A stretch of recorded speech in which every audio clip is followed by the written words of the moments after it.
নমস্কার বন্ধুরা, আমি পলাশ বিশ্বাস আর আপনারা দেখছেন পলাশ বিশ্বাস ভিডিওস। আশা করি আপনারা প্রত্যেকে ভালো আছেন এবং আপনাদের বাগানের প্রত্যেকটি গাছ ভীষণ ভীষণ ভালো আছে। বন্ধুরা, থাম্বনেল আর টাইটেল দেখে বুঝতেই পেরে গেছেন যে কোন বিষয় নিয়ে আলোচনা করতে চলেছি। হ্যাঁ বন্ধুরা, গন্ধরাজ ফুল গাছের পরিচর্যা, গন্ধরাজ ফুল গাছের কুঁড়ি হলুদ হয়ে যাওয়া, গন্ধরাজ ফুল গাছের পাতা হলুদ হয়ে যাওয়া, কুঁড়ি হলুদ হয়ে যাওয়া কিংবা কুঁড়িগুলো খসে পড়ে যাওয়া, এই রকম সমস্যা নিয়ে কিন্তু অনেক দর্শক বন্ধুরা আমাকে, দাদা দিদি ভাই বোনেরা কিন্তু প্রশ্ন করছেন। এবং আজকের যে ভিডিওটা দেখাবো, যতদিনের ব্যবধানে যে তরলটা দিতে বলবো সেইভাবে যদি পরিচর্যা করেন তাহলে দেখবেন আপনাদের গাছগুলো কিন্তু চকচকে ঠিক এই রকম সবুজ পাতা নিয়ে থাকবে, অজস্র কুঁড়ি আসবে গাছে, প্রচুর পরিমাণে ফুল ফুটবে।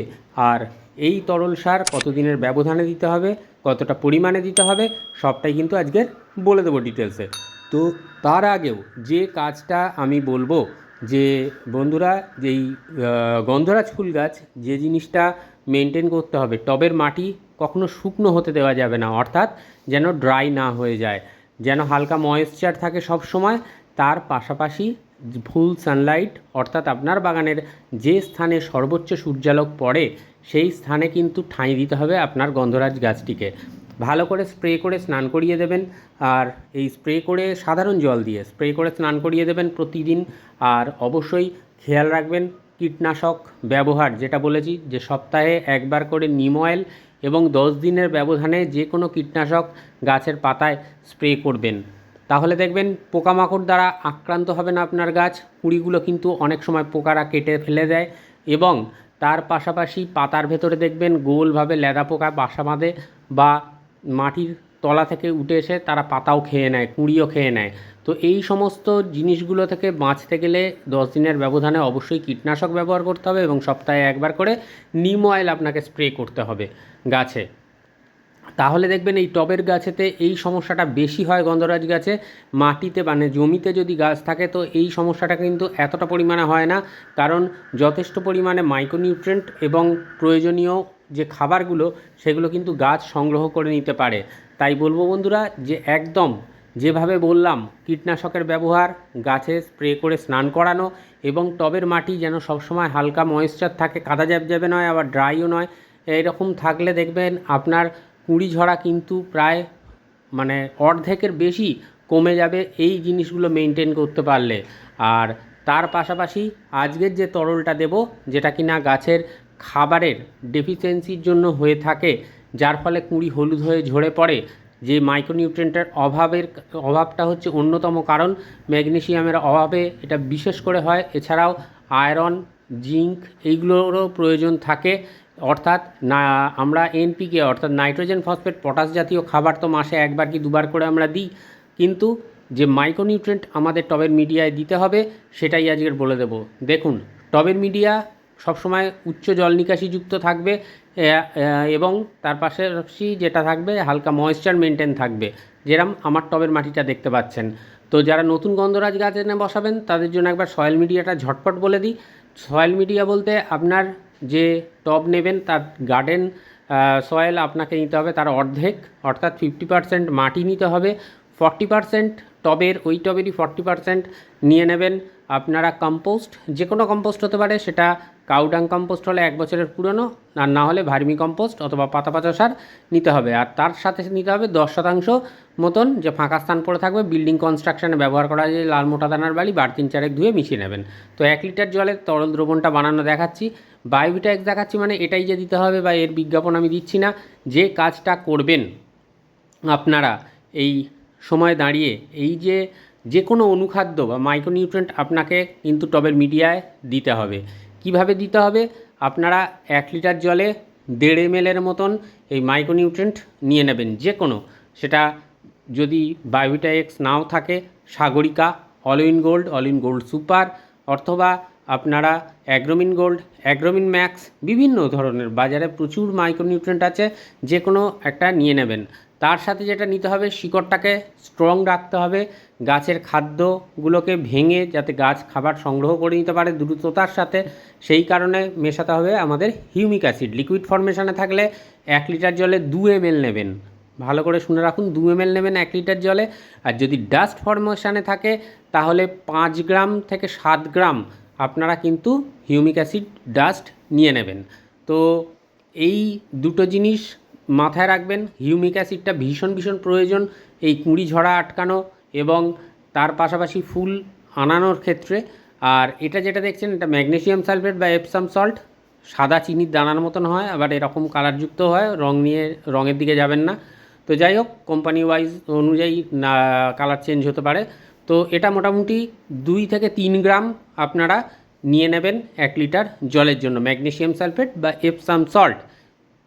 এই কটা জিনিস যদি আপনারা ভালো করে গুলে টবের মিডিয়ায় দিতে থাকেন এবং সেই দেওয়ার ব্যবধানটা হবে 10 দিনের। তো এই 10 দিনের ব্যবধানে যদি এটা 1 মাস দেন আপনারা টবের মাটিতে, তাহলেই দেখবেন তারপর থেকে আর প্রয়োজন হবে না অতটা। কিন্তু 1 মাসের মধ্যে 10 দিন ছাড়া ছাড়া আপনাকে এই খাবারটা টবের মাটিতে তরল সার আকারে প্রদান করতে হবে। হালকা করে মাটিটা খুঁচিয়ে নিতে হবে এবং তারপরে আমরা কিন্তু এই তরল আমরা টবের মিডিয়ায় দেব। কতটা পরিমাণে দেব? একটা 12 ইঞ্চি টবের জন্য বা 10 ইঞ্চি টবের জন্য আমরা 500 ml করে আমরা কিন্তু দেব। অর্থাৎ এই 1 লিটারের কন্টেনার অর্ধেক কিন্তু আমরা দিয়ে দেব এই তরল সার, যেটা কিনা আপনার গাছের টবের মিডিয়া উর্বরতা শক্তি বাড়াবে, তার পাশাপাশি মাইক্রোনিউট্রিয়েন্টের ঘাটতি পূরণ করবে, শিকড় বলিষ্ঠ করবে, যাতে করে কিন্তু গাছ তার খাদ্য অভাবে ভুগবে না। এবং তার পাশাপাশি আরেকটা জিনিস বলবো, এই যে খাবারটা দিলেন যেদিন 15 দিনের ব্যবধানে যে কোনো মাইক্রোনিউট্রিয়েন্ট, আমি বায়োভিটা দেখাচ্ছি মানে এটাই দিতে হবে এমন নয়, যে কোনো মাইক্রোনিউট্রিয়েন্ট বা অনুখাদ্য 15 দিনের ব্যবধানে গাছের পাতায় স্প্রে করবেন। অর্থাৎ 1 মাসের মধ্যে আপনারা 10 দিনের ব্যবধানে টবের মিডিয়ায় এই তরলটা দিন। আর তার পাশাপাশি আপনারা যে কোনো মাইক্রোনিউট্রিয়েন্ট যেটা বলে দিলাম যেগুলোর নাম, সেইগুলো আপনারা যে কোনো একটা নিয়ে 15 দিনের ব্যবধানে গাছের পাতায় স্প্রে করুন। দেখবেন আর কোনো সমস্যা থাকছে না। আর এই মাইক্রোনিউট্রিয়েন্ট কিন্তু দুর্দান্তভাবে গাছের কুঁড়ি ঝরা রোধ করে দেবে এবং দেখবেন তার পাশাপাশি অজস্র ফুল, অজস্র কুঁড়ি আপনার গাছ ভরে যাচ্ছে। তাহলে দেখবেন বন্ধুরা কোনো সমস্যা থাকছে না। শুধুমাত্র এই থেরাপিটা, এই তরল সারটা ব্যবহার করুন, তাহলেই দেখবেন অজস্র পরিমাণে ফুল আপনি কিন্তু আপনার গন্ধরাজ গাছ থেকে পাচ্ছেন। আর যারা এই এপ্রিল মাসের পরিচর্যাটা দেখেননি তাদের কাছে অনুরোধ করব যে কি কি মিক্সড খাবার আমি টবের মিডিয়ায় দিতে বলেছি, সেটা এপ্রিল মাসের গন্ধরাজ গাছের পরিচর্যা দেওয়া রয়েছে। রিসেন্ট ভিডিওটা দিয়েছি, ভিডিও লিস্টে চলে যাবেন, ভিডিওস বলে যে ট্যাবটা আছে সেখানে চলে যাবেন, গিয়ে সেখানে কিন্তু গন্ধরাজ গাছের যে মিক্সড খাবার দেওয়া টবের মাটিতে সেই পরিচর্যাটা আপনারা পেয়ে যাবেন। ওইভাবে মিক্সড খাবার যারা এখনও দেননি এই এপ্রিল মাসের পরিচর্যায় দেওয়া রয়েছে, ঠিক ওইভাবে মিক্সড খাবারটা টবের মিডিয়ায় দিয়ে দিন। আর আরেকটা জিনিস বলবো বন্ধুরা, মিক্সড খাবার দেওয়ার ঠিক 3 দিন পরে আজকের দেখানো যে তরল সার সেইটা দিয়ে দেবেন। তাহলে দেখবেন আপনার যে গাছ সেটা কিন্তু সুন্দর থাকছে, বলিষ্ঠ থাকছে এবং অজস্র কুঁড়ি এবং পাতায় এবং তার পাশাপাশি গাছের বৃদ্ধি দ্রুততার সাথে হচ্ছে। যত বেশি ডাল আসবে তত বেশি মাত্রায় কিন্তু আপনি ফুল পাবেন।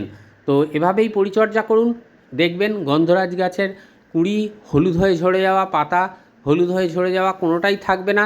রোগ পোকার আক্রমণের হাত থেকে কীভাবে বাঁচাতে হবে প্রথমেই বলে দিয়েছি, একদম ওইভাবে কেয়ার করবেন, দেখবেন খুব ভালো লাগবে আর গাছও খুব ভালো থাকবে। তো বন্ধুরা, যদি ভালো লাগে ভিডিওটা তাহলে সকলের মাঝে শেয়ার করে দেওয়ার অনুরোধ রইল। আর অবশ্যই ব্যবহারের পরেই নিজেরা রেজাল্ট পেয়ে যাবেন যে কীরকমভাবে আপনার গাছের কুঁড়ি ঝরা 90% কমে যাচ্ছে। তো যেটা বলবো সেভাবেই পরিচর্যা করুন, দেখবেন রেজাল্ট খুব ভালো থাকবে। তো আজকের বন্ধুরা এটুকুনি, আবার আসবো আগামীকাল নতুন কোনো গাছের পরিচর্যা বিষয়ক ভিডিও নিয়ে। ততক্ষণ সকলে সুস্থ থাকুন, ভালো থাকুন, প্রচুর পরিমাণে গাছ লাগানোর পাশাপাশি দেখতে থাকুন পলাশ বিশ্বাস ভিডিওস। সবার মাঝে শেয়ার করার অনুরোধ রইল, যারা সাবস্ক্রাইব এখনও করেননি সাবস্ক্রাইব করে রাখুন। আর অবশ্যই প্রতিদিন সন্ধ্যে 6টায় চোখ রাখুন পলাশ বিশ্বাস ভিডিওসে। মন থাক চিরসবুজ, পৃথিবী হোক সবুজময়, এই বলে আজকে এখানেই সমাপ্ত করছি। আবার আসছি ঠিক আগামীকাল সন্ধ্যে 6টায় আপনাদের জন্য আপনাদের প্রিয় ইউটিউব চ্যানেল পলাশ বিশ্বাস ভিডিওসে। খুব ভালো থাকবেন সকলে বন্ধুরা। Happy gardening. নমস্কার।